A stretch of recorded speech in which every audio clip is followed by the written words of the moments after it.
speak in tongues. So, hindi pa po yan nangyayari sa atin. We pray na mangyari yan sa atin. Sa akin po, matagal po yan nangyari. Alam ko na yan na may ganyan, pero hindi pa po ako nakakapag-speak in tongues. I just pray. Maraming beses po ako nag-forward sa altar call. Nilahans ko ng mga pastor. Alam ko nandito na sa bibig ko kasi naninigas na yung panga ko. Yung parang nanginginig na ako. Ramdam ko presensya ng Panginoon pero di ako nakapag-speak in tongues. Dahil ang explanation po, nag-i-insist po yung utak ko, matigas ulo ko. Ang gusto ko lang sabihin, yes, Jesus, I love you, Jesus, I thank you, Jesus. Dapat ipagamit natin yung ating dila sa Panginoon. Kung anong lalabas yan, wag kang mag-alala kasi galing sa Panginoon yan. Amen. Kasi sabi pa nga, walang tao na kay Kristo na magsasabing sumpahin si Kristo.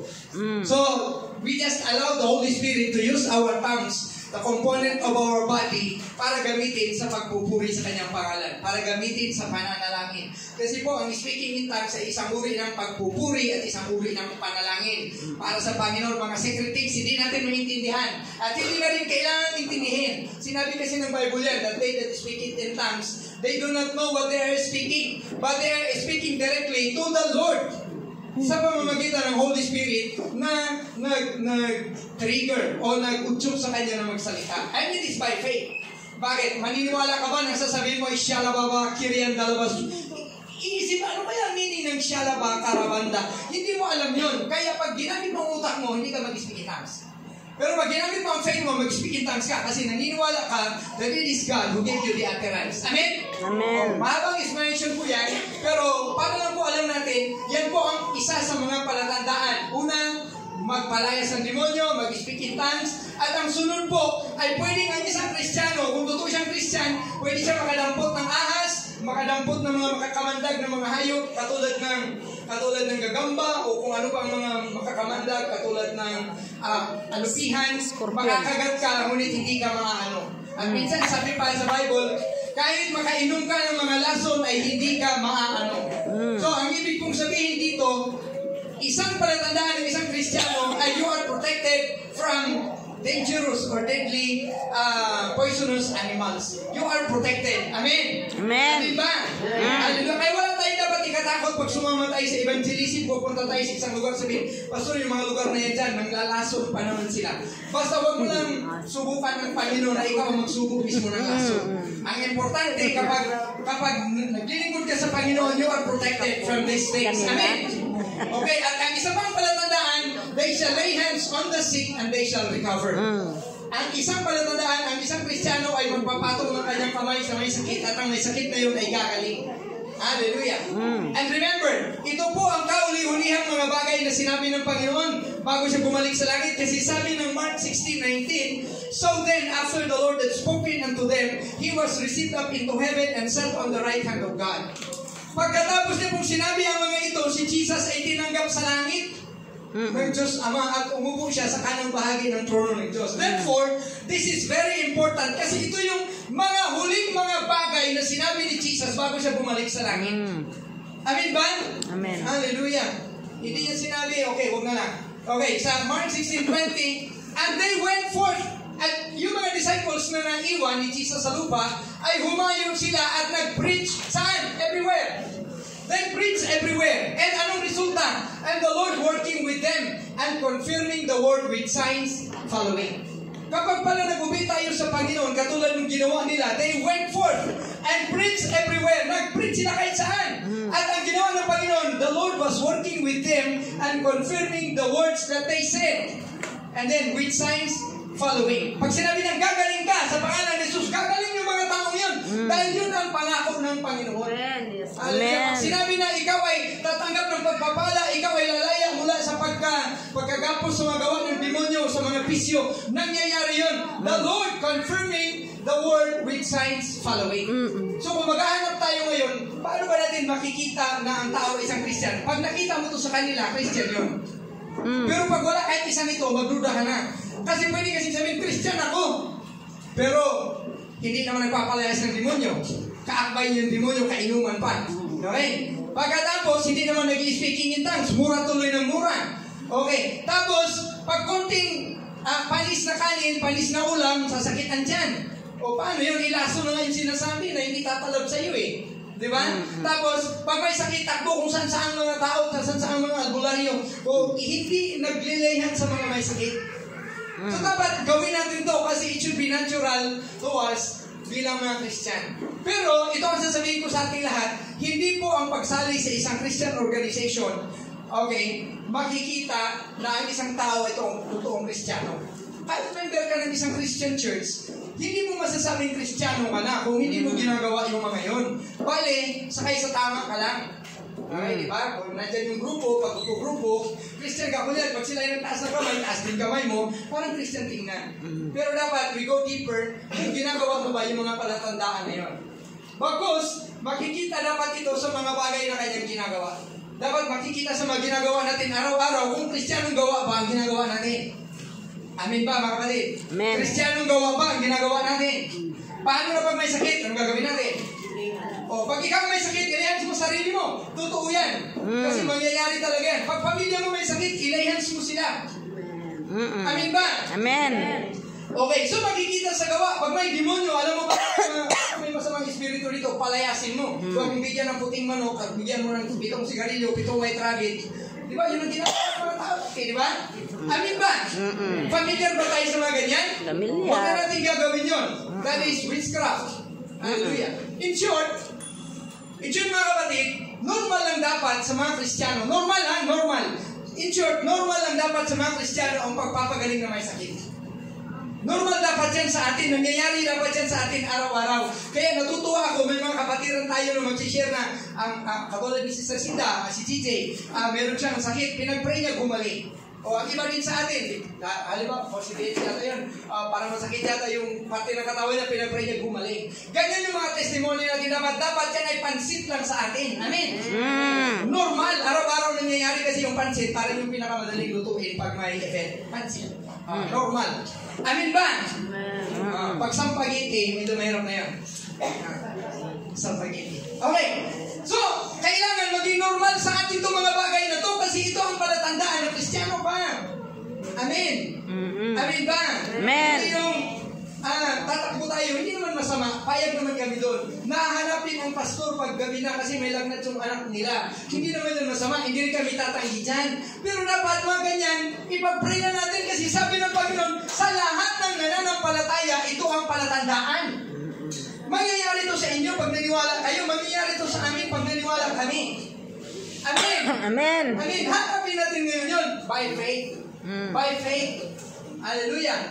At mapapalayas nga ng mga demonyo. Tapos na tayo dyan. Pero hindi po tayo dapat masyadong focus sa mga palatandaan ganito. Ito, warning. Warning. Warning. Hindi po dapat doon lang tayo nakafocus sa mga extraordinary or sa mga powerful or miraculous na mga pangyayari. Dahil po ang mga powerful, mga miraculous, mga ganyan, ay kayang gayahin o kopyahin o i-duplicate ng kaaway. Kasi gumagawa din ng himala ang demonyo. Eh pag himala lang, ay himala yun, sa Panginoon yun. Oy, grabe, superpower sa Panginoon yun. Hindi po lahat ng superpower na makikita natin ay sa Panginoon galing. Dahil ang demonyo ay may kakayahan magbalat kayo o magkunwaring mga anghel, sinabi ng Bible, magkunwaring mga anghel ng liwanag at may kakayahan din gumawa ng himala upang linlangin ang mga tao. Take note, pag merong miracles tayo nakikita at hindi ang Diyos ang napaparangalan, yan po ay panlilin lang ng kaaway. Because the devil also is able to make a duplicate ng mga himala para linlangin ang mga tao. Amin ba? Well, bilib ako doon, grabe kapangyarihan, lumulutang sa ere. Pagkatapos, nagpapagaling din na may sakit. Tanungin natin, obserbahan natin, para kanino ang karangalan, para kanino ang kaluwalhatian sa mga ginagawa niya. Pag para sa kanyang sarili o para sa kanyang relihiyon, hindi sa Panginoon yun. Kasi sabi ng Bible, the Lord shares His glory to nobody.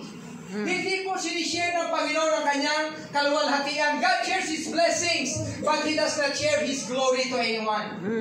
Kaya pag sinabing, ako ito, hindi yan sa Panginoon. O dahil sa ating santo, hindi yan sa Panginoon. Kasi ang sa Panginoon, pangalan ng Panginoon ang itataas, hindi pangalan ng kung sinong tao. Amen. Kaya si Pablo, kaya sila si Pedro, si Juan, nung nakapagpagaling sila, gumaling yung mga tao na kanilang pinag-pray, lumapit yung mga tao hangang-hanga sa kanila. Sinaway nila yung mga tao, wag, hindi ako, hindi akin. Sa Diyos ang kaluwalhatian. Pinunit nila yung kanilang mga damit. Ibig sabihin, in opposition o bilang pagkontra. No, huwag kami ang inyong pasalamatan o parangalan. Sa Diyos to, Diyos ang gumawa nito. Amen? Amen. Kasi baka dumating ang panahon ng iba sa atin ay ma-learn na natin gamitin yung ating kapangyarihan at maging powerful na tayo na kahit anino natin makapagpapagaling sa Diyos ang kaluwalhatian. Amen. Matod pa sa Bisaya, sa Diyos ang himaya. Amen. To God be the glory. Laki. Amen. Hallelujah. Kaya lahat ng mga sakit kayang pagalingin ng Panginoon yan. Basta naniniwala tayo. Ang magpapagaling nga, kasama lang natin sa bahay. Ordinary yung bata. May narinig akong isang kwento, which I believe, nagamit ko na ito maraming beses sa preaching. Yung bata, lagi tinuturuan nyo ng nanay paano mag-pray bago kumain. Ang lahat, tinuturo ng nanay. Pero dahil bata pa siya, hindi pa siya masyadong marunong. Minsan sumakit ang ulo ng nanay. Sabi nung nanay, anak, ipag-pray mo si mama lang, kasakit ang ulo ni mama. Ang ginawa ng bata, nilihan yung kanyang nanay. Sabi ng bata, Lord, thank you for this food. In Jesus' name, Amen. Gumaling ang nanay.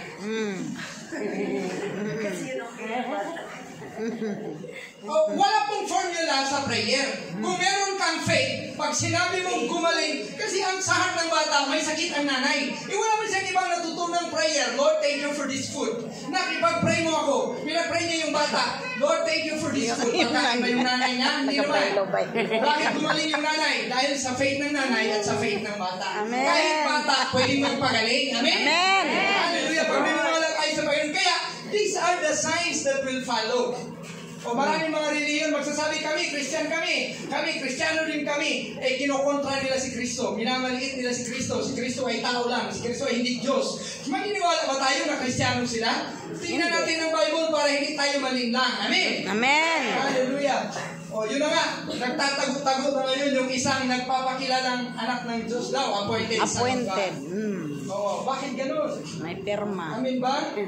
Nabanggit ko lang yan. Kasi baka nalilang, ang daming nalilinlang. Kayo imagine yung mga nalilinlang, binibenta nila yung kanilang mga ari-arian at ibibigyan nila doon? Sa relihiyon na yun, samantalang dito sa ating tithes lang ang kailangan, ayaw pang magbigay.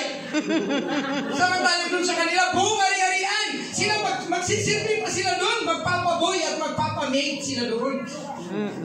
Magiging katulong sila. That is the work of deception. Amen ba? Amen. Paulit-ulit, maraming beses, 1,000 beses na siyang pabalik-balik ng langit. Ngayon, hindi siya mahuli-huli, baka nasa langit. O baka nasa immortal. Amen ba? Amen. Huwag po tayo magpalinglang. Those signs, yung mga signs na yun, isa lang yun. Pero sabi ko, huwag tayong mag-focus masyado doon. Kasi ang kaaway, pwede niyang linlangin tayo kasi gumagawa din ng kapangyarihan ang kaaway. Sabi po ng Revelation 13:11, pababa po yan hanggang sa mga 14 yan na yan. At nakita ko ang isang hayop o isang halimaw coming up out of the earth, lumabas galing sa ilalim ng lupa. Meron siyang dalawang sungay katulad ng tupa at siya ay nagsasalita katulad ng dragon. Ito, ang hayop na ito na lumabas ay kampo ni Satanas po ito. Nakita po ito ni John the Beloved sa Revelation chapter 13. And he doeth great wonders. Yung hayop na yun na lumabas mula sa ilalim ng lupa ay gumagawa ng mga kababalaghan, wonders, so that he maketh fire come down from heaven and the earth and in the sight of men. Yung hayop na yun, in the days of Revelation, paparating pa lang, yung hayop na yun, kaya niyang tumawag ng apoy mula sa langit. Magkaroon ng apoy, kung sinong titirahin niya, makapangyarihan siya in the sight of men. Kaya sinasabi ko sa inyo, warning, hindi po lahat ng makapangyarihan ay sa Panginoon. Di ba? Ito, demonyo, hayop, galing sa ilalim ng lupa, gumagawa ng kapangyarihan. At ito pa ang 14. And deceiveth them. Nililinlang niya, niloloko niya ang lahat ng nakatira sa sanlibutan sa pamamagitan ng mga himala. Kaya hindi po lahat ng himala ay totoong galing sa Panginoon. Huwag po tayong mag-rely masyado sa mga himala. Mag-rely po tayo sa salita ng Diyos sa Bible. Amen? Amen. Amen. Amen. Bible talaga, dapat puno tayo ng knowledge of the Word of God. Hindi po tayo puro extraordinary lang ang hinahanap natin. Kasi kaya tayong linlangin ng demonyo, lalo na yan ang gusto natin palaging makita. So, yun na nga, the devil or the beast, okay, came out from under the earth at ang ginawa niya, gumawa siya ng mga himala at tapos nilinlang niya ang mga tao.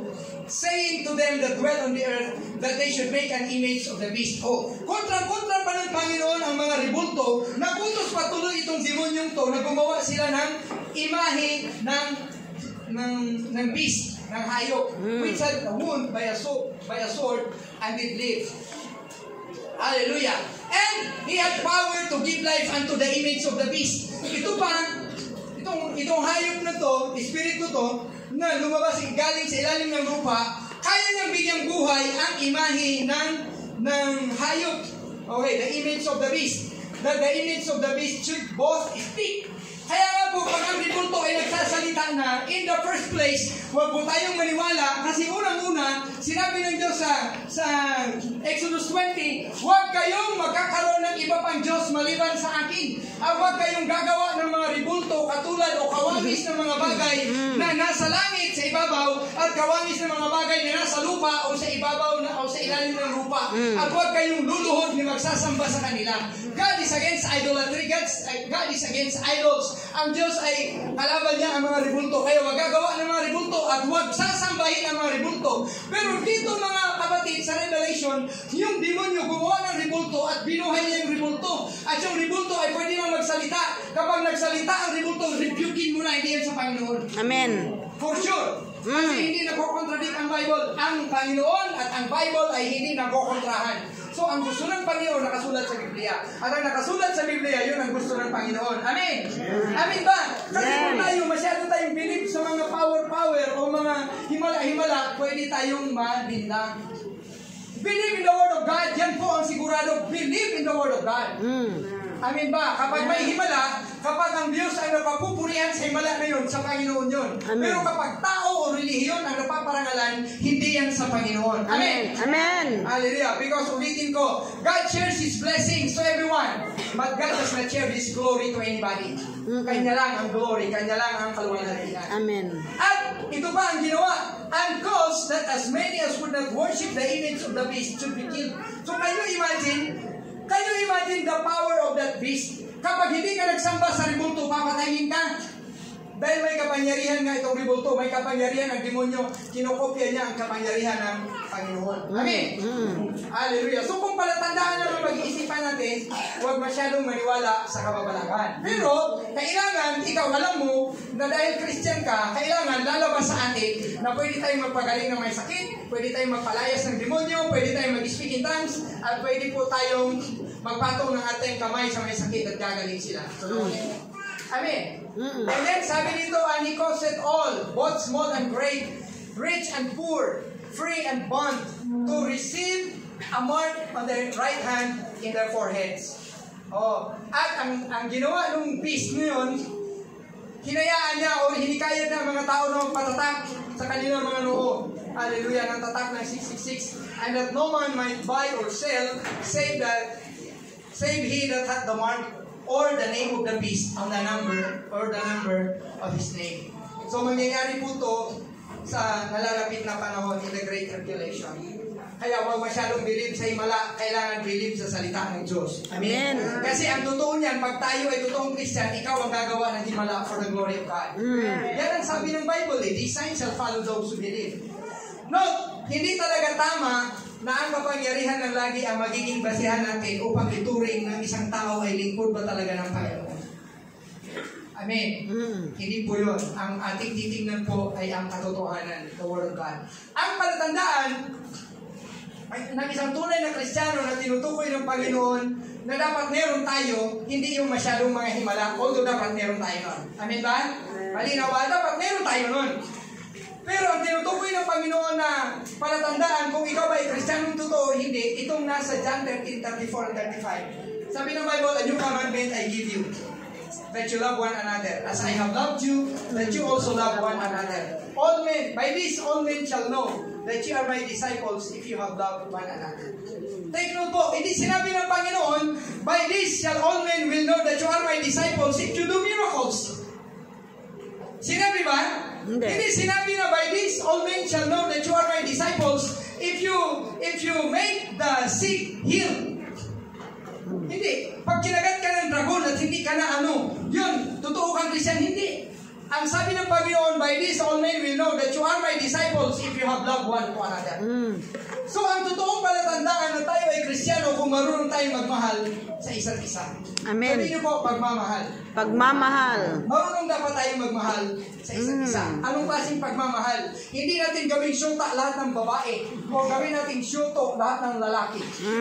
Na nagmamahalan kami, pastor, mga syuta ko na silang lahat. Hindi po ganun. Ang ibig pong sabihin na nagmamahalan, kung paano tayo minahal ni Kristo, ganun din natin mahalin ang ating mga kapatiran. Amen. Amen. Ano ba tayo minahal? So, makikilala ng mga tao na mga alagad o lingkod niya ang mga nagmamahalan. Sigurado po ako na hindi ito kayang kopyahin o gayahin ng demonyo ng matagal. Kasi pwede na rin gayahin saglit na kunyari, mahal ka, tutulungan ka, bigyan ka ng bigas sis, ulam sis, tapos katagalan, kukontrolin niya na ang buhay mo. Panginoon, hindi ka ron. Hindi na pinokontrol ang buhay natin. Tayo ay nagpapasakop ng pusa. Amen ba? Amen. Kaya yan nga po ang maganda kasi meron tayong accountability before God dahil hindi tayo pinipilit. Naparito kayo ngayon, hindi kayo pinilit. Ito ay sarili ninyong pusa. Amen ba? Amen ba? So, salamat. Sabihin mo sa sarili mo, salamat, hindi tayo pinipilit. Salamat, hindi tayo pinilit. Isipin niyo po to. Ang Diyos ay sobrang makapangyarihan. Kanya lahat ng kapangyarihan. Siya ang lumikha ng lahat ng bagay. Siya ang kaya niyang buhayin ng mga patay, kaya magpagaling ng lahat ng may sakit. Kaya niyang pumatay ng mga tao ayaw sumunod sa Kanya, nabubuka ang lupa, tapos lalamunin yung lahat ng taong hindi nananampalataya sa Kanya. Kaya niyang buksan ng dagat, hatiin, tumawid yung Kanyang mga tauhan. Pagkatapos, kaya niyang isara ulit ang dagat para mamatay yung mga kalaban. Makapangyarihan ng Diyos without question. Pero hindi ka pinipilit, kung ayaw mo magsamba sa Kanya, hahayaan ka lang niya. Bakit? God has given us the freedom. Hindi ba? Pag yung tao ay lumalaban sa kalooban ng Panginoon, lumalaban sa magulang, nagmumura kung ano-ano mga kasamang ginagawa, bakit hindi namamatay agad? Kasi hinahayaan na ng Panginoon kasi may takdang panahon para sa paghatol. Because God is just, hindi siya namimilit. Kasi kung gagamitin niya ang kapangyarihan, makakatanggi ka ba sa Panginoon? Hindi. Hello, makakatanggi ba tayo kung gagamitin niya ang kanyang kapangyarihan? Pero hindi niya ginamit ang kanyang kapangyarihan upang tayo ay maglingkod sa Kanya. Amen. Ang inaantay niya, magkusa tayo, kaya ang Diyos ay nagulugod, ang Diyos ay natutuwa pag kusa kang naglingkod sa Kanya, kusa kang nagsamba sa Kanyang pangalan. Amen. Palakpakan natin ang ating Panginoon. So, yung sinasabi na palatandaan ng pag-ibig, ang sukatan ng pag-ibig na yan ay katulad ng kanyang pagmamahal na pinakita sa atin. Kahit hindi tayo karapat-dapat at kaibig-ibig, ay minahal pa rin niya tayo. In fact, patuloy na tayong minamahal. Kahit yung nagbabackslide, o kahit yung naglalapastangan sa Panginoon, patuloy na pa rin pinasisikatan ng araw. Patuloy na pa rin pinapagana ang gravity. Patuloy na pa rin pinapalakad sa lupa. Amen.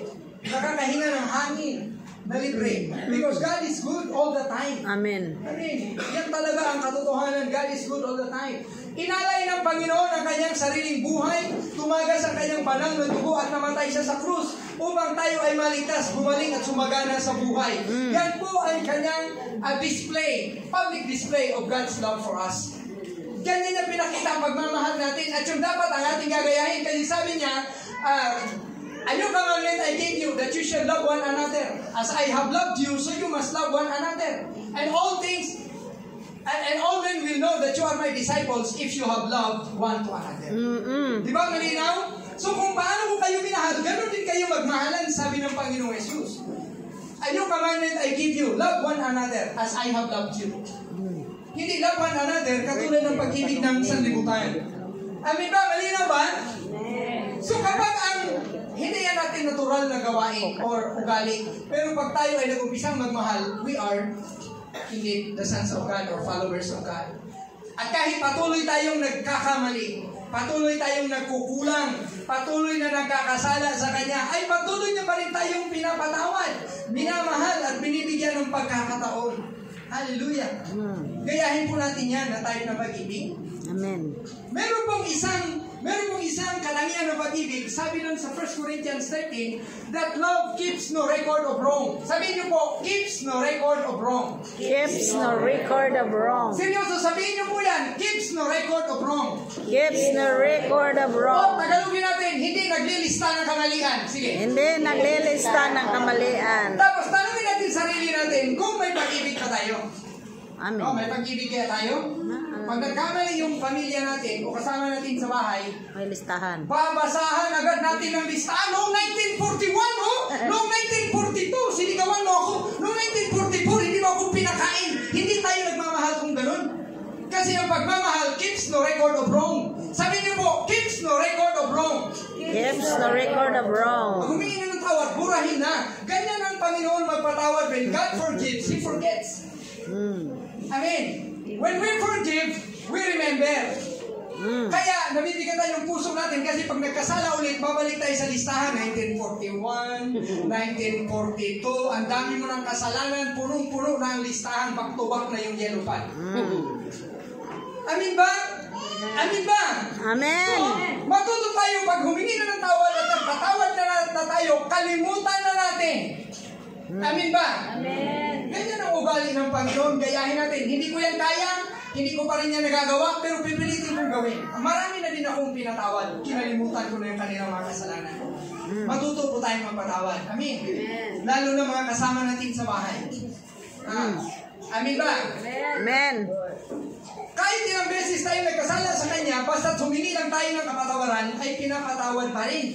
At nililinis sa lahat ng ating karumihan. Napakabuti ng Diyos. 1 John 1:8, that if we confess our sins, He is faithful and just to forgive us and to cleanse us from all unrighteousness. Napakadakila ng pag-ibig ng Diyos. Hingi lang ng tawad, matatawarin na. Eh tayo, suri ka ng suri dyan, tapos paulit-ulit naman. Wala namang sinabing sumbatan natin pag nagsuri, okay na. Kasi, Diyos ang hukom. Sino ba ang hukom? Ikaw o ang Diyos? Ay, sino ang judge? Ang Diyos ba o ikaw? Ang Diyos. Tayo kung makaasa, hinahatulan na natin eh. O, dahil nagkasala ka sa akin, wala kang almusal ngayon. Hapunan na lang mamaya. Dahil nagkasala ka sa akin, wala kang baon. Dahil nagkasala ka sa akin, walang tabi ngayon, si Mr. or si Mrs. Hinahatulan natin, tayo nagiging judge. Ang gusto ng Panginoon, magpatawad tayo sa Kanya ang vengeance, sa Kanya ang paghihiganti. Dahil Diyos lang ang pwedeng maghatol. Amen! Amen. Hallelujah! Dagdag pa po doon, ay nangako ang Panginoon sa atin na kahit anuman ang ating hingiin sa Ama in prayer, sa pamamagitan ng Kanyang pangalan, ay ipagkakaloob niya yon sa atin. Ganyan ang Panginoon kabuti. Kahit nagkakasala tayo, pwede pa rin tayo manghingi. At ibibigay niya sa atin. Ganun na pa yun. Nay, pahingi ng baon. Walang baon-baon ngayon! Kasi hindi ka naghugas ng plato. Ganun tayo, judge. Pabit-bit ang Pero karapatan din natin yun. Part ng discipline yun. Pero ewan ko kung saan yan ilulugar. Saan yan ilulugar. Ang sabi ng Bible, yung mga anak din naman kasi minsan ay kadalasan hindi humihingi ng tawad. Di ba? Hindi na lang iimik, tatahimik na lang, akala mo santo o santa. Pero bukas, hindi naman ulit maghugas ng plato yan. Ganyan, mga anak. Amin ba? Hallelujah. Praise God. So dapat, ganun din tayo sa ating pamilya o sa kapwa. Itong katulad na ginawa ng Panginoon. Pag nanghingi, bibigyan. Pag humingi ng tawad, patatawarin. Okay? Dapat ganun din tayo sa ating pamilya o sa kapwa. Kung may kakayanan tayo magbigay ng kailangan nila, huwag ipagkait. Yan talaga ang sabi ng Bible, pag may nanghingi sa iyo at kaya mong ibigay, huwag mo nang pabukasan pa. Ibigay mo na. That's the will of God. Okay. Pero kung alam mo namang niloloko ka, kasi marami namang mga budol ngayon, huwag mo nang ibigay. Use wisdom. Amin ba? So, at kahit itong makasalanan pa tayo, namatay si Jesus sa krus, upang tayo ay magkaroon ng buhay na walang hanggan, at mamuhay ng masagana, at matagumpay dito sa lupa. Amin? So, wala na pong ibang Diyos na kayang gumawa ng ganyan, yung Diyos lang po natin. Amin. Kaya nga, nabubuhay tayo sa pamamagitan ng biyaya ng Diyos. Hindi sa ating pagsunod. Kasi kung yung ating pagsunod ang pagbabasihan, bagsak po tayo lahat. Amen. Bagsak, hindi nakabasa. 60 ang ating rate. Ang passing ay 75. Ang iba pang palatandaan na sinasabi ng Diyos, kasi ang tinitingnan natin, ako ba ay totoong Kristiyano? Paano ba masasabing ako ay totoong Kristiyano? Yun, magmahal tayo. Magmahal tayo ng unconditional love. Okay. Ang una pa nating mamahalin ay napakadali lang dahil pamilya natin. Ang sunod, mga kaklase, kapitbahay, katrabaho. Pagkatapos, yung kaaway, medyo mahirap-hirap na yun. Ang problema, yung nasa bahay natin, ang kaaway natin, kaya mahirap talagang mahalin. Diba? Mahirap talaga kasi kaaway na nga eh. Huwag natin ituring ang ating pamilya na kaaway, ituring natin silang mga anak din ng Diyos. Hallelujah. Amen. Amen. So ito ang sabi ng 2 Corinthians 5:17. Therefore, if any man be in Christ, he is a new creature. All things are passed away. Behold, all things are become new. Yan po ang sabi ng Biblia. Everything po na sinulat ng Panginoon sa Biblia ay kailangan nating tanggapin by faith. Kahit minsan hindi natin naiintindihan. Amen ba? Amen. So kung tatanggapin natin ito by faith, therefore, at dahil doon, ang kahit sino na kay Kristo na ay bago nang nilikha. Sabihin niyo po, bagong nilikha. Bagong nilikha. Okay. So ang mga lumang bagay ay lumipas na at tingnan ninyo, lahat ay naging bago na. So kung tayo ay kay Kristo na, bago na tayong nilikha. Amen ba? Hello, amen ba? Amen. O, kung tayo ay tumanggap na kay Kristo, bago na tayong nilikha. Kung kailan nangyari yun, noon, bago kang nilikha. Hanggang ngayon, sa harapan ng Panginoon. Tungayan po natin ang ilang katanungan tungkol dito. Kasi hindi po ito madaling tanggapin. Magtatanong tayo. Unang tanong.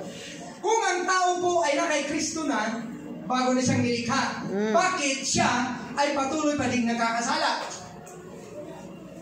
Meron bang bago na nagkakasala pa? Mag-isip po kayo niyan. Sino bang niluloko natin? Totoo bang Biblia? O totoo tayo? O saan ba ang mali? Kasi kung bago na tayong nilikha, bakit nagkakasala pa rin? Tanong ko po, nagkakasala pa po ba tayo? Amen. Paano tayo nagkakasala? Pinilit ba tayo ng Diyos na gumawa ng kasalanan? Hindi. Tayo ang pumili na gumawa ng kasalanan. Kaya yan po ang dapat nating sanayin na kailangan matuto tayong sumunod sa utos ng Panginoon at hindi yung ating sariling mga gusto. Kasi pag yung ating mga gusto ang susundin, magkakasala talaga. Kaya totoo ito kapag ang tao ay talagang totoong susunod sa Panginoon. Hindi po totoo yung sinasabi natin, I accept you as my Lord and Savior. Pagkatapos hindi naman siya pala Lord. Kasi ang ibig sabihin ng Lord, siya ang masusunod. Siya ba ang nasusunod sa buhay natin? Tanong lang, test lang. Quiz number 1. Get 1/4 sheet of paper. Quiz number 1. Si Jesus ba ang nasusunod sa buhay natin? Minsan. Si Jesus ba ang nasusunod sa buhay natin? Minsan. Lagi-lagi. Yes or no? Hindi. Hindi, di ba? So bakit mahirap? Mahirap tayong sumunod, ayaw natin sumunod. Ito lang, pag sinabi magsamba sa araw ng Panginoon. Sunday is the day of the Lord. Bakit minsan napapalitan yung samba ng swimming? Napapalitan yung samba ng ihaw-ihaw. So ibig sabihin, ikaw ang nasusunod. Hindi si Jesus, ang yung Panginoon, ang yung Lord. Kapag ganyan, sino may kasalanan? Ang Panginoon ba? Tayo. Amen. So, sinasabi ko lang na kailangan umayon yung ating buhay sa sinasabi ng salita ng Diyos. So, kung bago na tayo, kailangan wag na natin gawin yung luma. Ang nangyari kasi, nung tinanggap natin si Kristo, bago na tayo, iniwan natin yung luma. Pagkatapos natin tanggapin si Kristo, hinanap natin yung luma. Nasaan na yun? Paano yung mga baraha ko? Parang masayag na. Nasaan na yung aking pundador? O yung aking... Yun ang nangyayari sa tao. Amin ba? Naniniwala ba kayo dyan? Amen. Yung mga masasamang ugali na tinanggal na sana, ibinabalik natin. Kaya nagiging masama pa rin tayo. Totoo ba din ang Biblia?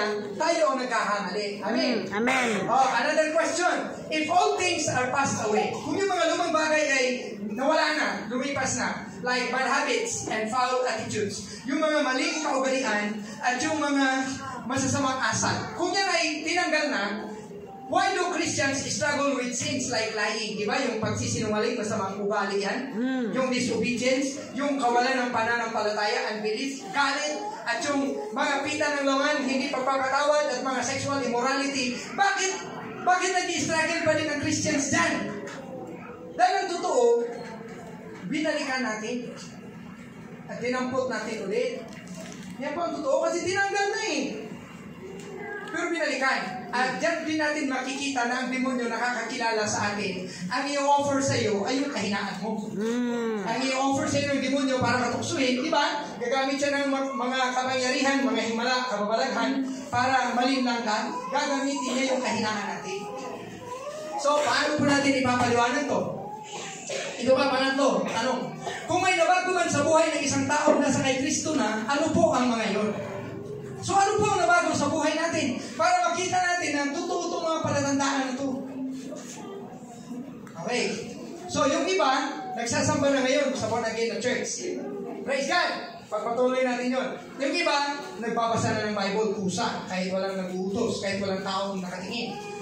Pero dapat, huwag na nating ulitin yung mga lumang bagay na tinanggal na. Kasi hindi mo pwedeng nagsasamba, tapos nagpupundador. Nagbabasa ng Bible, tapos nag-emperador. Amin ba? Hoy!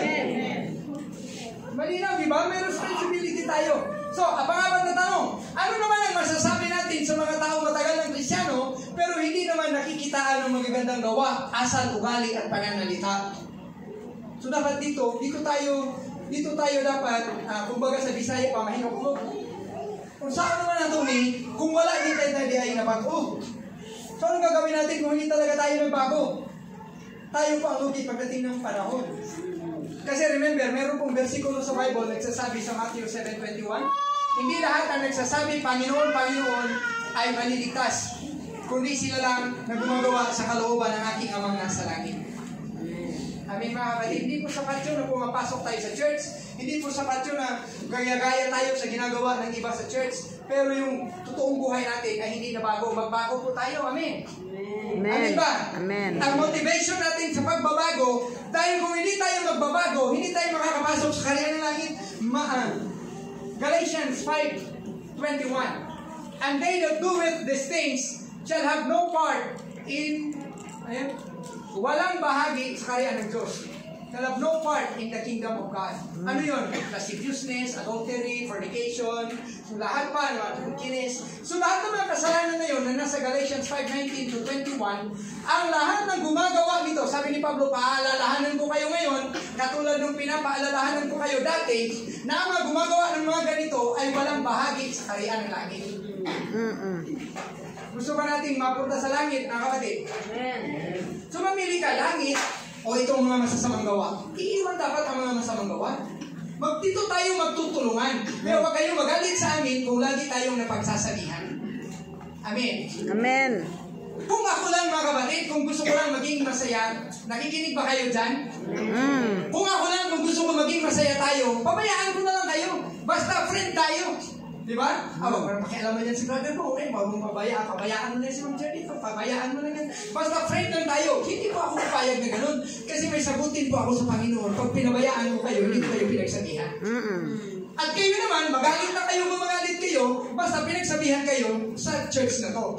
Kasi ang iba sabihin, ayaw ko sa church na yan, stricto. Ayaw ko sa church na yan, may tithes and offering. Ayaw ko sa church na yan, ang ingay-ingay, mag-praise and worship. Lilipat sila dun sa mga churches na gusto nila. Mga kapatid, kung gusto natin maligtas, ang gusto ng Panginoon ang susundin natin, hindi yung gusto natin. Amin ba? Amen. Naniniwala ba kayo dyan?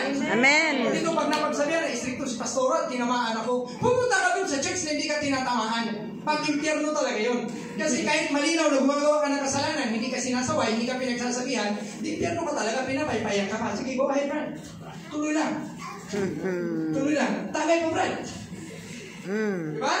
Naniniwala ba kayo sa sinasabi ko? Amen. Hallelujah. So, ano ang masasabi natin sa mga tao matagal ng Kristiyano pero hindi naman nakikitaan ng magagandang gawa, asal, ugali at pananalita? So, kung tayo yun, babago tayo. Kasi nandun po tayo sa malaking po na kalagayan. Natapos na po natin yung aklat na tinuturo dito sa Sunday School sa pamamagitan ni Brother Ace. Yun pong the divine revelation of hell and heaven by Mary Baxter. Totoo po lahat yun. May mga pastor na impyerno, may mga song leaders, mayroong mga musicians, mayroong mga matagal ng Christians na impyerno. Bakit? Christian na sana sila, pero mas minahal nila ang kasamaan kaysa sumunod sa matuwid na kautusan ng Panginoon. Kasi lagi pong nag-aagawan yan. Amin ba? Lagi nag-aagawan. Kaya dapat, pag sumikapan natin, sundin natin ang kalooban ng Panginoon, hingin natin ang kanyang tulong, maging seryoso po tayong sumunod. Amin ba? Amen. Amin ba? Amen. So kung si Jesus ang Panginoon ang buhay natin, siya ang nasusunod. Sabi ng Panginoon, magpatawad. Nagpatawad ka ba? Nagpatawad, pero nakalista ka din. Kung nagpatawad, burado lahat ang lista. Amin ba? Amen. Kasi kung sabi mo, nagpatawad ka sa langit, pero hindi mo lang binura sa iyong isipan at iyong puso, in essence, ang katotohanan, hindi ka nagpatawad. Bakit nandyan ba yan? Amin ba? Mahirap po magbitbit ng sama ng loob. mahirap po magbitbit ng bitterness and anger. Mas madali po, mahirap din po magpatawad, pero pag nagpatawad ka, pinalaya mo ang sarili mo. Palayain natin ang ating sarili kasi mabigat po sa puso pag meron kang kalaban. Mabigat po sa puso pag meron kang kinamumuhian. Patawarin mo sila at hayaan mo sila. Kung magpatuloy sila sa ginagawa nilang masama, Panginoon ang bahala sa kanila. Ganun po. Basta ako malinis ang puso ko, pinatawad ko sila. Ganun po ang gagawin natin. Amin ba? Amen. So, last na question, 5 lang po nilista ko. Paano natin matitiyak na isang tao ay tunay na Kristiyano? Lingon nga sa katabi natin. Tingnan mo, Kristiyano ba yan? Kabila. Oh, Kristiyano ba yan? Oh, tingnan mo. Dahil malamang yung katabi mo, kasama mo yan sa bahay, kaibigan mo, classmate mo, kilala ka niya. So siya ngayon ang magsasabi kung totoo ka bang Kristyan. Amin ba? Huwag tayong magpanggap. Amin ba? Maging makatotohanan tayo kasi para sa kaligtasan ko, para sa kaligtasan mo. Di ba? Naintindihan po ba natin? May sense po ba ang mga sinasabi ko dito? Kaya pagtingin natin, Kristiyano kaya ito? Kalbo man. Kalbo ba ang Kristyan? Uy, maba man ang buhok? Dapat ba ang Kristyan maba ang buhok? Hindi po sa outward makikita yan sa ugali at sa asal. So doon natin yan malalaman. O kung may pagkakamali, magbago tayo mga kapatid. Gusto ko na tayo dito kadami, walang mawawala kahit isa. Tayo lahat ay makakasama sa rapture. Amen. I want every one of us to go to heaven kahit ano pa yung ating struggle sa pagsunod sa Panginoon. Mahirap sumunod sa Panginoon. Kahit ano pa yung ating mga kahirapan, gusto ko tayo ay magtagumpay, mapasama sa rapture. Amin ba? Amen. Pero kung ikaw, mahal mo yung katabi mo, mahal mo yung kapatid mo, asawa mo, o anak mo, nakikita mo hindi siya gumagawa ng tama, yun ang tamang sabihin na, alam mo, ano ba? Brad ba ang tawag natin sa asawa natin? O sino? Alam mo, Brad, mahal kita. O, ayaw ko ma-impyerno ka. Tumigil ka na sa ganyan. Eh, siyempre, maging ready din tayo, gaganti yun. Ikaw din, sis. Gusto ko din na malangit ka rin. Huwag ka na din kumuha. Hindi na bago tayo lahat. Amin ba? Pero kung walang pakialaman na bahala yan, ibig sabihin, tinutulak mo siya para bang Satanas, kuhanin mo na. Wala kang pakialam eh. Amin ba? Kaya ka tayo nagtuturuan. Masakit po pag tayo tinuruan, pag tayo napagsabihan. Yan po ang trabaho namin. So, sasagutin po natin ang mga tanong na yan habang tinatalakay natin to. Anong oras na ba? 11? 11 o'clock. 11 o'clock. Ano na tawag? Punto. Punto sa Bisaya. Impunto. So, makikilala natin dapat ang isang Kristiyano sa kanyang pag-ibig. Yun ang sinabi ng Panginoon. O kung na-memorize natin yun o hindi, gawin natin memory verse. John 13:34-35. A new commandment I gave you, that you should love one another. As I have loved you, so you must love one another. Then all men will know that you are my disciples if you love one another. So yung pag-ibig na yun. So dapat makikilala tayo na Kristiyano dahil sa ating pag-ibig. Hindi dahil sa ating pagmumura. O dahil sa ating pagsusuntukan sa bahay. Makikilala tayong Kristiyano dahil sa ating pag-iibigan. Amen. Praise God. Eh kung nagkamali man tayo ng pagpili, hindi naman pwedeng pumili ulit dahil mas lalong impyerno ulit. Mahalin mo na lang yung pinili mo kasi hindi na pwedeng pumili pa. Praise God, wala tayong magagawa. Ganyan na talaga ang mukha niyan. Ipabelo mo na lang. Amin ba? Amin. Kasi pag pumili pa tayo ng iba ba, kasi ayaw mo yan, ang mangyayari, kasalanan po yan. Kaya mga single, pumili kayo ng mabuti. O huwag na kayong pumili, mag-pray kayo sa Panginoon, bigyan kayo ng dapat para sa iyo. Amen. Amen. Sabihin mo lang yung qualifications, Lord, ang gusto ko ganito. Gusto ko ganyan. Gusto ko ganyan. Tapos you pray, and then you believe, and you will receive.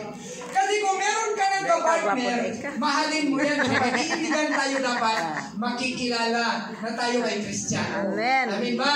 So, yun na nga, a new commandment I give unto you. O, pwede nyo i-memorize yan. That you love one another. As I have loved you, so you must love one another. So, kung paano nagmahal si Jesus sa atin, ganun natin mamahalin. So, nung si Jesus ba ay sinuntok, sumuntok ba siya ulit? Wala, hindi. Nung si Jesus ay sinampal at dinuraan, sumampal din ba siya at nandura din? Hindi. Pero sa bahay natin, nangyayari yun. Isang suntok mo lang, 10 suntok sa akin. Ganon ang mga bahay natin. Grabing pagmamahalan. Kasi nagbigay ka ng isa, suplian ka ng 10. Sinipa ako isang beses, sipahin kita 10 beses, laglag ka pa sa hagdan. O diba? Huwag tayong ganun. Amin ba? Sana walang manuntok din. Praise God. Ano ba yung maganda? Yung bahay natin parang gym ng boxing. Yung bahay natin ay parang paraiso. Na nagmamahalan tayo. Mamili po kayo. Nasa sa atin po yun. O si Jesus, nung siya sinuntok, hindi siya gumante. Amin ba? Nung si Jesus ay sinampal, hindi siya gumante. O di, hayaan na muna natin. Ipag-pray lang. Pastor, magiging pansimbag ako niyan. Yan ang utos ng Panginoon eh. Sabi nga ng Panginoon, pag sinampal ka sa kabila, i-offer mo ba yung kabila? Ulit-ulitin, di ba pa nga? Ay, yun na nga. Mahirap gawin. Mahirap gawin, pero saan tayo lulugar? Susunod tayo sa Panginoon o susunod tayo sa ating sarili? Alis ako. O, yun ba? Wala na. Kasi allowed naman ng Panginoon yung divorce. Pero hindi allowed ng Panginoon yung remarriage. After divorce. Naiintindihan ba? Naiintindihan. So, doon natin ipapattern yung pag-ibig natin sa kapwa kung paano umibig si Jesus sa atin. Ang pag-ibig po ang tunay na palatandaan na isang tao ay tunay ng Kristiyano. Pag-ibig, hindi po miracles. Kasi yung miracles, ordinary lang yun sa atin. Dapat lagi nangyayari yun. Yung papagaling na may sakit, nagpapalayas ng demonyo, nag-speak in tongues, nakakagat ng mga makakamandang na hayop at hindi masasaktan. So yun po ay ordinary mga bagay sa atin. Pero hindi tayo nun lahat nakarelay dahil kayang kopyahin ng demonyo yun. Diba? Yung binasa natin sa Revelation 13. Hallelujah. So dapat, marunong na tayong magmahal sa kapwa ngayon. Lalo pat matagal-tagal na tayong naging Kristiyano. Siguro ang isa-suggest ko, yung awayan ng mga mag-asawa, pag lalong tumatanda na, nagiging mas halata na. Kasi hindi na makatabi ng higaan, tapos lagi na nagsisimangutan. Pagkatapos, kasi nakikita ko yan sa mga matatandang madam, yung mas matanda pa sa akin. Tapos ngayon, nare-realize ko, tumatanda na din ako, tumatanda na din tayo. Pero kung ang ating buhay ay napuno ng pagmamahalan, halatang-halata din yan kahit tumanda tayo. So we need to nurture, we need to develop our relationship with our wife and our husband. We need to develop our relationship with our children. Kasi habang tumatanda, lalong nahahalata at lalong mas mahirap. Kasi mahirap na magpatawad kasi 50 anyos nang binibitbit ng lola niya.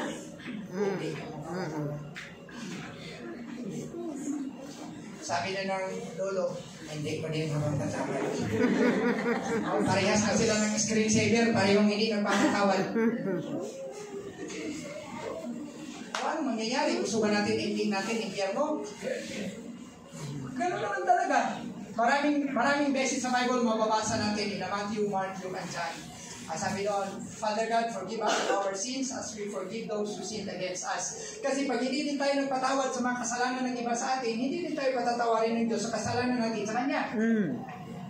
So we need to forgive. And then we need to forget, itapon na natin yung listahan, sunugin na natin. Amen. Pag nakakabasa ka pa ng lista doon sa sunog na papel, talagang supernatural ka na talaga.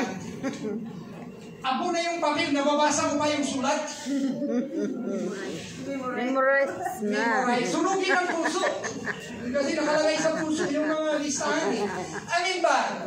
Makakabuti ba ito sa atin pag sinunod natin o hindi? Makakabuti. Pag matanda na tayo mga kapatid, minsan hirap na tayong tumayo. Yes, I agree. Minsan pagbangon natin, babangon lang yan ang mga pag-upo, gano'n na. Masakit na ang katawan natin, tapos may dagdag pang sakit ng puso dahil lagi tayo nagsusumpatan. Tanggalin, kung hindi matanggal yung arthritis, tanggalin natin yung sumpatan. Amin ba? Kasi at least arthritis na lang ang ating tinitiis. May arthritis pa, meron pang konsensya na parang budyong ng isla na boot.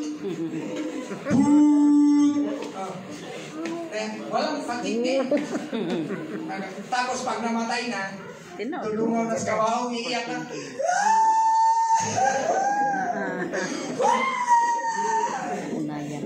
Mahal kita! Ewan ko sa'yo. Wala na dyan yung mahal mo, lumayas na! Ngayon mo sabihin yan. Kasi kahit pa paano, meron din tayong mga magagandang pinagsamahan. Amin ba? Let us look back to where we were before. Kung saan yung ating mga courtship na mga times, sumigawan yung hatid-hatid ng mga bulaklak. Hindi yung malaking bulaklak na ganyan. Hatid-hatid ng mga dalawang rosas lang, isa lang. Tandaan natin yun, and then we dwell in that. Doon tayo mag-dwell. Na pag saan ka pupunta, nakasunod siya, tapos makita mo, nandun pala siya, oh. We dwell in that and then we nurture that. Kailangan natin yan habang tayo ay tumatanda. Amen. Pangtanggal ng sakit ng arthritis. Amen. At least man lang, maalala natin yun. Ano ba? Do you agree with me? Kasi kung pulos na lang, lahat na lang, puro kasamaang nangyari sa buhay ang ating alalahanin, wala nang saysay ang mundo tirahan. Pero kung aalalahanin, di ba dati, nag-isip anak natin, di ba? Ganun tayo. At least makakatulong yun para sumigla. Amen. Amen. Sa ating pamamahay o pamilya, dapat yan ang unang nakikita o napapansin, ang pagmamahalan. Dahil kung mabuti lamang tayo umasta sa labas at hindi sa loob ng bahay, at pangit ang ating ugali na pinapakita sa ating sariling mga anak, magulang o mga kamag-anak, para yatang may kulang o mali sa ating asal. Mabuti ka lang sa labas, pero sa totoong buhay, hindi. Uy, ang bata, ang daming bata. Parang gutom na sila. Bigyan ng pagkain. Pagdating sa bahay, Daddy, nagugutom ako. Magsaing ka! Super! Diba? Ano ka? Sa labas, ano ba ito? Ay, yung bata, ulit chinilas. Bigyan damit. Bilang ng pagkain. Pagdating sa bahay, Daddy, tulungan mo ako maglaba ka! Ano ba tayo? Christian ka ba? Dapat doon tayo, ay yes darling, mag-ano ba ako? Sige, ano pang gusto mong gawin ko? Kasi kung binata pa yun, naliligaw pa lang, sabi ko, gusto kong kumain ng triangle na buko. Maghahanap yan ng triangle na buko. Basta makakain ka lang. Amin ba? Pakitang tao lang pala tayo nung naliligaw lang magaling. Pero nung asawa na, Daddy, hinutin. Bakit ang puro Daddy, Mami, hinutin ko nga yung likod ko, ang sakit-sakit. Tumawag ka na maghihilot, bayar mo, 300 lang naman yan. Busy ako eh. Dapat tayo yung maghihilutan, tayo yung magpapakainan, tayo magtutulungan.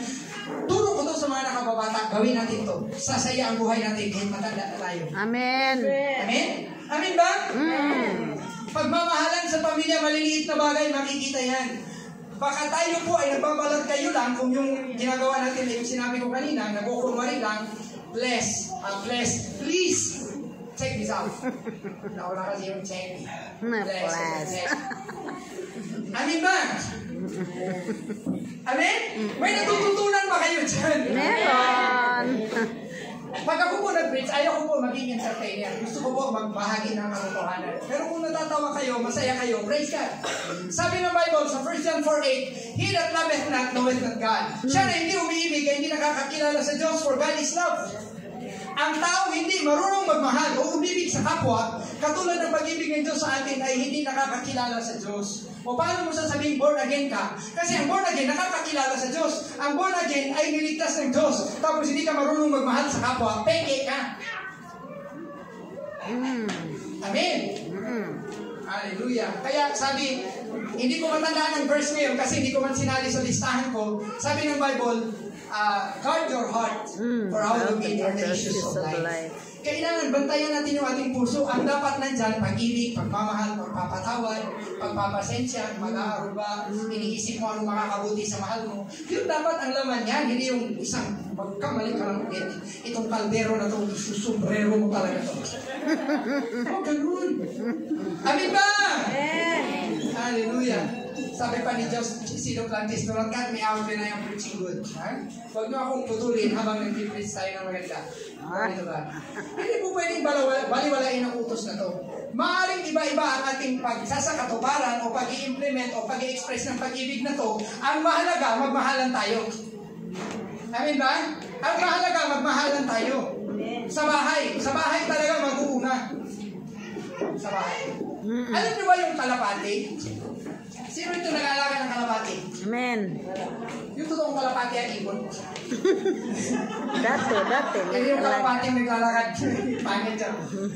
Yung nag-aalaga tayo ng kalapati, sabi ng mga nakatatanda, sabi ng marami, ang kalapati daw, kapag ang pamilya ay laging away ng away, hindi talaga titira ang kalapati sa lalayas. Kasi parang sila yung ibon ng kapayapaan, ayaw nila ng magulong pamilya. Amen? Amen.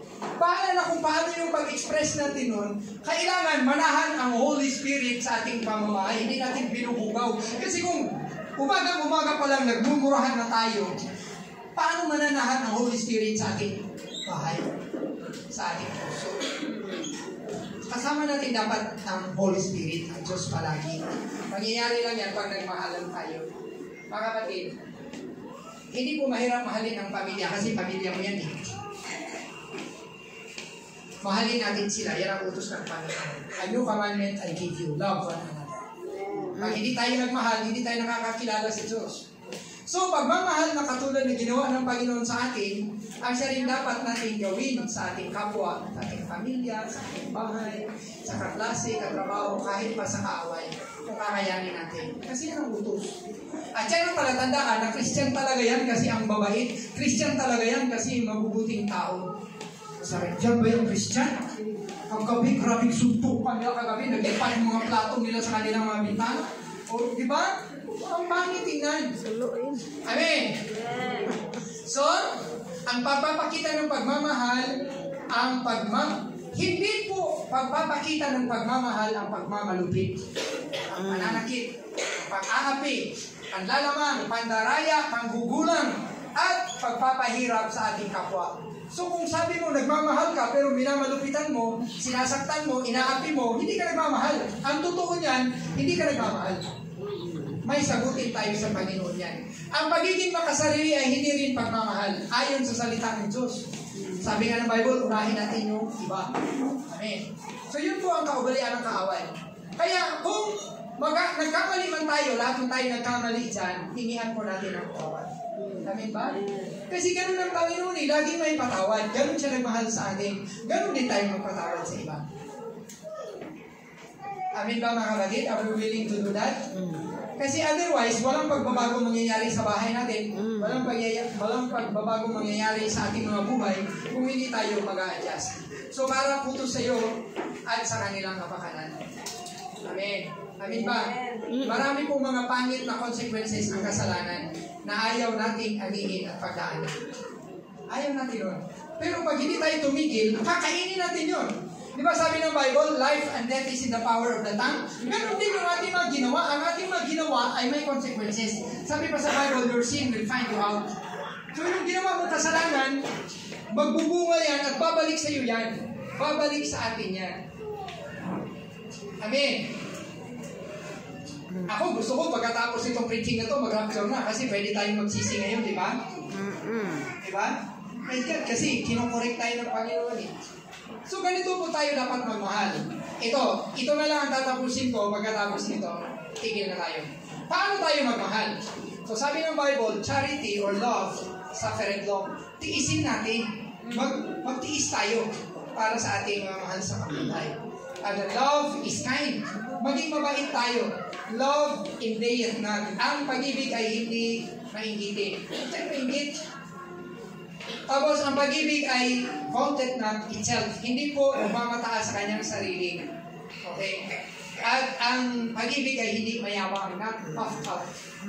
So, kung isummarize po natin yan, ang pag-ibig po dapat natin ay matiisin. Tiisin po natin kung ano man meron ang mga mahal natin sa buhay. Pamilya natin yan eh. Tiisin po natin ang hindi nila magandang ugali at katangian. Kung kaya bang tiisin. At ginagawa, okay, hoping na sila talaga ay makakaintindi din at magbabago pagdating ng tamang panahon. Ang dahilan bakit natin tinitiis, kasi alam natin magbabago din yan pagdating ng panahon. Hindi yung tinitiis natin, sige lang, mamamatay na yan, tiisin mo na lang yan. Ganon! Amin ba? Tagal naman kuhanin ito ng Panginoon. So, tiisin natin kasi alam natin, pwede bang magbago? Binago nga tayo eh. Amen. So dapat tayo maging mabait lang.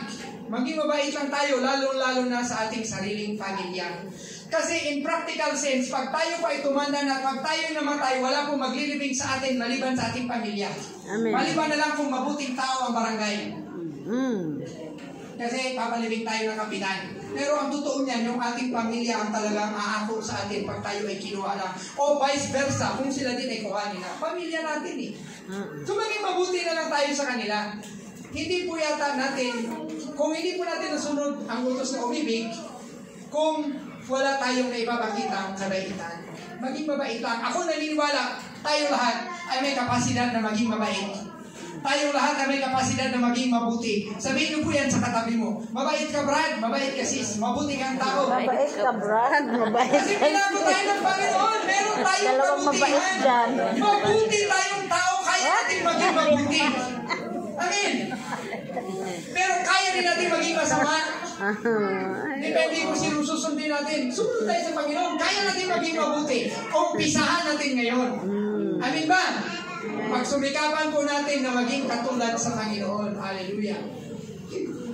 Okay, 1 Timothy 5:8. But if any provide not for his own and especially for those of his own house, he hath denied the faith and is worse than an infidel. Ito pala, kaya dapat maging mabait tayo. Kasi kung sino man daw ay hindi magtalaga ng pangangailangan ng kanyang sariling pamilya, masahol, na-deny niya ang kanyang faith, tinalikuran niya ang kanyang pananampalataya, at mas masahol pa siya sa infidel. Ibig sabihin, kung tayo, we do not provide for our own family.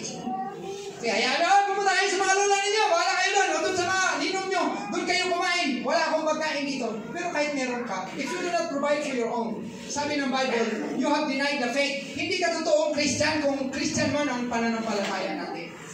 And it's worse than an infidel. Ano po ba ang infidel?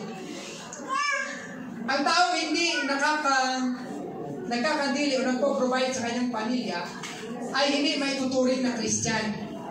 Okay. Mabuti pa yung mga adik, nagpapakain pa sa kanilang mga anak. Ha? Yung mga magnanakaw, pinapakain ng kanilang mga anak. Pero kung Christian tayo, hindi natin pinapakain ng anak natin, masahol pa tayo sa kanila.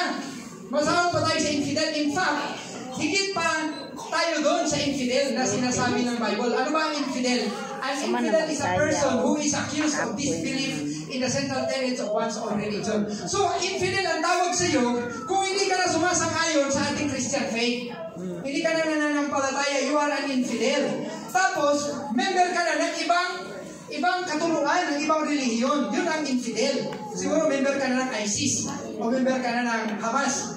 Oh, kaya ganun. So, ang ibig sabihin, kapag hindi ka nagpakain sa iyong sariling pamilya, you did not provide for your own family, masahol ka pa sa Hamas. Kaya kayo nun? So, let us provide for our own family. Pag-ibig talaga mga kapatid ang susi ng lahat. Meron mga kanta na napakaganda. Sana alam natin yan. Pag-ibig lang ang susi ng lahat. Ang siyang magbubuklod sa ating lahat. Ang Diyos ang siyang nagutos. Isang dakilang pangako. Pag-ibig lang. Pag-ibig lang ang susi ng lahat. Kung may pag-ibig tayo, mag-struggle tayo, mag-strive tayo, mananalo tayo. Huwag nating saktan ang damdamin at isipan ng ating kapwa sa pamamagitan ng pagyayabang o pagmamataas. Masama po ang magiging resulta nito sa mga kasabay. Okay? Sabi ng James 4:6, kasi kung magmamataas tayo, sabi ng James 4:6, but God giveth more grace. Wherefore he saith, God resisteth the proud, but giveth grace unto the humble. Ang Diyos talaga, kinukontra niya yung mga mapagmataas, mga mayayabang. So kung mayabang ka, kukontrahin ka ng Panginoon. Ibig sabihin, ano man ang gawin mo, hindi yan magsasuccessful. Kasi kinukontra mo ang Panginoon eh. Mayabang na eh. But God gives grace unto the humble. Pero kung tayo ay mapapakumbaba, iaangat ka ng Panginoon. Amen. Kasi kontra ng Panginoon ang mayabang. Kaya nga nabagsak si Satanas mula sa langit dahil sa kanyang kayabangan. Magiging katulad ako ng Diyos. Aakyat ako doon sa kataasan. Upo ako sa trono ng kataasan. At ako ay magiging Diyos na. O inilaglag siya. Dahil sa pride. Ang tayo po, pag tayo ay mayabang, tayo po ay malalaki na ang mga ulo, mga hydrocephalus na. Ang sabi ng Bible, God will resist us. Kaya mahirap maging successful. Amen. Dalawang beses yan inulit.